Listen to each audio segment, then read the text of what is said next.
and I would like to welcome you to Enimeros. It is an Aware for Mental Health, another webinar series made by Hands in Inclusion Pilipinas. And also, we will share the importance of mental health in COVID-19 pandemic. Carlos, may I ask you, what is Enimeros? Okay. Well, Enimeros is a Greek word for aware. For this webinar, we will discuss the importance of mental health and its connection to our daily lives. To commemorate this, our webinar today will make us witness the importance of mental health. In today's segment, our speakers will share knowledge on mental health and its connection to the motto of Hands in Inclusion. There's a new courage towards one's inclusion nation. Ang problema sa pangkalusugan o mental health, bakit ang hirap sa ating mga Pilipino pag may problema ka sa mental health, sasabihin ka pa ng hindi mo naman is you naaalog ang utak.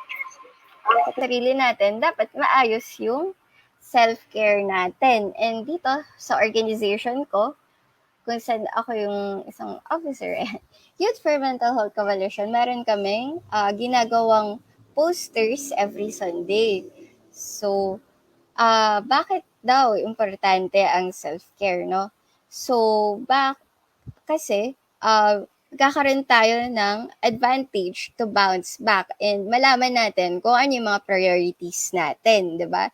Hindi naman, alam ba, sa dami ng problema natin sa isang araw, dapat alamin natin kung ano yung uunahin. Kasi pag itatry mo sila isolve ng lahat ng sabay-sabay, syempre, mauubos ka talaga. Ayan. Kaya dapat isa-isahin natin and kung pwede naman tayo magpatulong sa ibang tao, di ba? Mag-seek tayo ng help.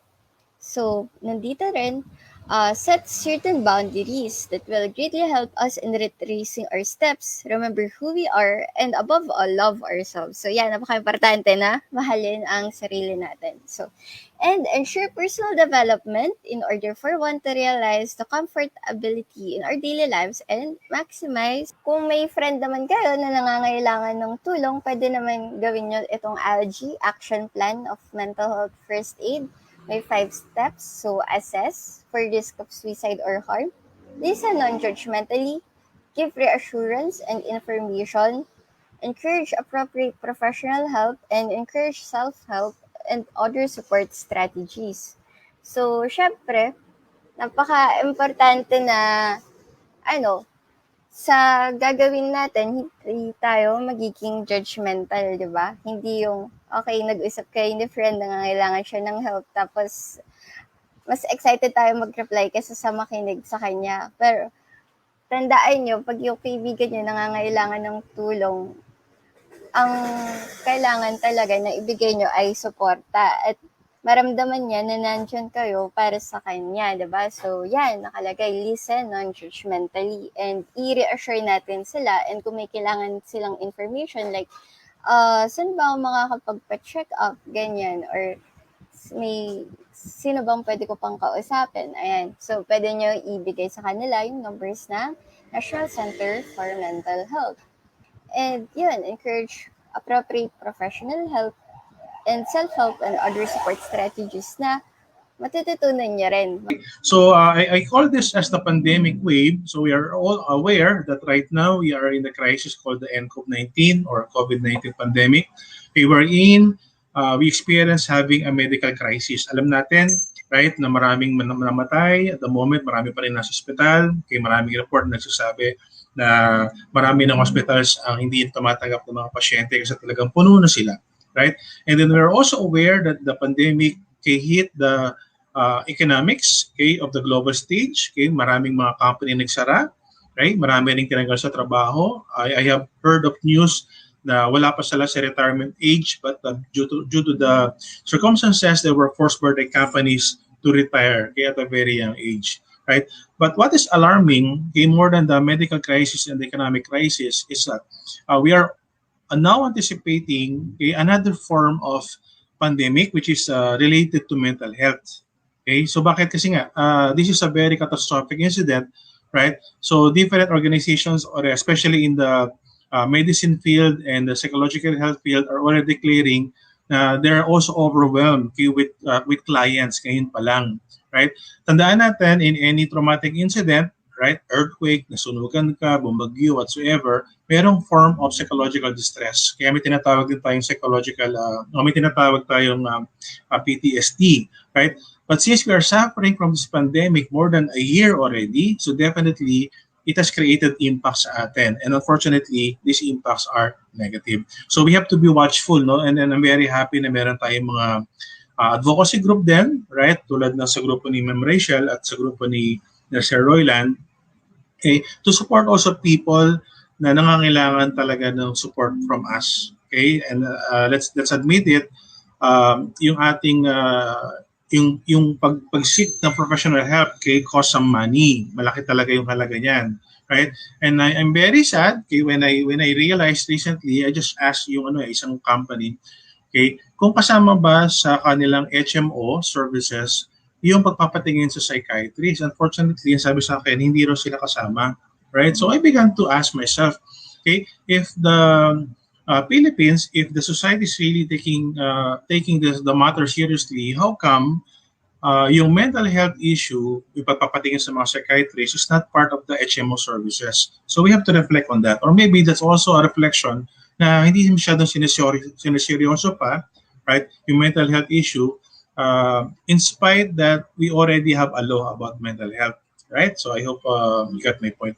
Right. Take note of this: mental illness, either anxiety or depression, okay, is not a sign of weakness. Kahit sino po tayo, kahit ano pang background mo, you can still be susceptible of having a weakness. Okay? Ako mismo, hindi ko rin inakala na there will be a time, despite being a psychologist, magkakaroon ako ng depression. But, kaya ano pinakagrasya dito? I love my passion more because now I understand more kung ano yung pinagdadaanan ng tao na nandoon sa ganong klase ng disorder or condition. Unlike before, as a psychologist, more of theory lang kami, more of theory lang ako. Pero ngayon, dahil napagdaanan ko na rin siya, sometimes I set aside the theory, alam ko na kung paano makitungo dun sa kapwa ko na yon, right? Kasi mismo ako rin survivor. So mas naintindihan ko yan. Okay? So I support this kind of webinars kasi nga I know, okay, it could really help a lot of people and it could give voices to those people who chose to be silent and to fight their silent battles there. Okay? So it is a sign of sickness. It's not a sign of weakness, but it's a sign of sickness. So kahit sino, parang flu, parang diabetes, parang sakit sa puso, pwedeng magkaroon ng mental illness kapag hindi talaga naagapan. Okay, pag hindi talaga nasolusyonan o hindi nabigyan ng proper therapy. Okay, so if you experience some people having this kind of illnesses, okay, show compassion to them. Okay, so hindi lang awa, show compassion to them and support them. Okay, support them. And be grateful pag nalapitan ka ng tao na may pinagdadaanan, especially ng depression, right? Be grateful kasi that means pinagkakatiwalaan ka nila. Right? Pero pag ikaw ay close-minded, if you try to belittle yung kanyang condition, wala yan, nasa isip mo lang yan. Right? Nalala ko yung time na yun, ang pinakaayaw ko marinig yung magdasal ka kasi. Yan, parang as if kilalang-kilala ka ng tao na hindi ka nagdadasal. Di ba? Parang, at the back of my head, sabi ko, parang who are you to say na I'm not praying? Di ba? So parang yun, these are words that are Alright. Kanina na-discuss naman yung mental health, no? Sabi nga natin, dito, it is characterized by emotional well-being. Paano natin tinatanggap ang isang problema? Paano natin tinatanggap ang stress, no, ng buhay? Dito, tayo ba ay isang tao na mabilis mag-cope, no? Discuss din naman natin, ano ba yung well-being? Sabi nga natin, it is a state of happiness. Sabi nga natin, happiness is a choice, no? Tayo ang pumipili para maging masaya at kontento. Alright, hindi tayo basta-basta na lang kaya yung mga bata, hindi sila dapat nagko-compare, sabi nga natin, sa mga nakikita nila sa Facebook, no, sa Instagram, kasi for sure never sila magiging happy at never silang magiging kontento. transition from traditional face-to-face learning to the online learning can be an entirely different experience para sa atin, no? Lalo na nung simula, no, na nagsisimula itong pandemya na to na hindi natin alam number one, anong platform ang gagamitin ng school? 'Di ba? Meron bang platform na pwedeng matuto yung mga bata? Paano sila makikinig? Paano sila sasagot? Ang lahat ng ito ay in question nung panahon na iyon. As schools have been close to cope with the global pandemic, students, parents, and educators around the globe have felt the unexpected ripple effect. No, sabi sa lahat, mula sa nanay, paano yung mga nanay na pumapasok sa work nila, 'di ba? Paano sila magtuturo sa anak nila? Marami akong kakilala na mag-aaral pa lang sila pagdating ng nanay nila sa gabi.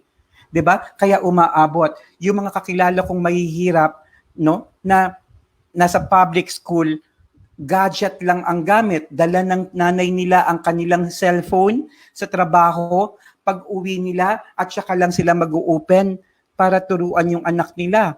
Hindi makasagot, makafollow ang mga anak nila kasi kinakailangan ng laptop, kinakailangan yung phone man lang ng nanay nila ay gagamitin, no? Kaso, sabi nga natin, paano? Alright? So late sila, panggabi ang pag-aaral ng mga batang ito dahil. Alright. Number one, accessibility. Lahat ba maaawa ka sa mga mahihirap kasi bumibili ng load para lang maka-access sila. 'Di ba? Affordability dito lang, no? Ang mahirap minsan, you're paying 50 Mbps for example, pero you are being given 5 Mbps lang. 'Di ba? Yung flexibility, sabi nga natin, learning pedagogy ay dapat magbago based on sa pangangailangan ng mga. Thank you to all of the speakers for their wonderful and informative talks. It is important for us to be aware and to learn about mental health